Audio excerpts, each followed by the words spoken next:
যেখানে বিপন্ন সেখানে আপনি সাহসী সৈনিকের মতো দাঁড়িয়ে যান। সুবহানাল্লাহ পড়ুন।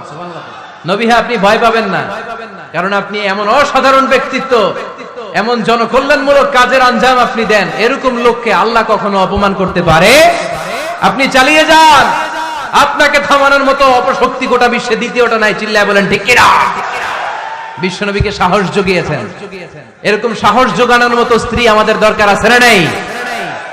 বিশ্বনবী সারাদিন বাইরে যখন কাফের মুশরিকদের অত্যাচার অনাচার সহ্য করে ঘরে আসতেন, আম্মাজান আয়েশা এমন সাহসিকতার বাণী শোনাতেন, এমন মোটিভেশন শোনাতেন, এমন ইন্সপায়ারেশন দিতেন, বিশ্বনবী সারাদিনের সব দুঃখ কষ্ট ভুলে গিয়ে এর পরের দিনের দাওয়াতি কাজের জন্য নতুন করে এনার্জি ফিরে পেতেন। চিল্লায় পড়েন আল্লাহু আকবার। এজন্য স্ত্রীর 2 নাম্বার কাজ হচ্ছে স্বামীকে সাহস জোগানো। 2 নাম্বার কাজ কি? স্বামীকে সাহস জোগানো, স্বামীকে সাপোর্ট দেয়া। স্ত্রীর 3 নাম্বার কাজ হচ্ছে স্বামীর ডাকে সাড়া দেয়া। কি দেয়া?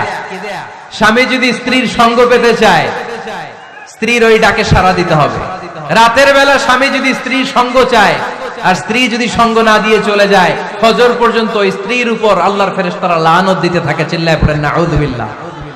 তবে হ্যাঁ, ভ্যালিড যদি কোনো কজ থাকে, ভ্যালিড কজ, অসুস্থতা, অন্যান্য কমপ্লেক্সিটি যদি থাকে, সেটা ভিন্ন ব্যাপার। কিন্তু ইগোর কারণে, ইগো, মেজাজ দেখিয়ে, রাগ দেখিয়ে কোনো বোন যদি স্বামীর আহ্বানে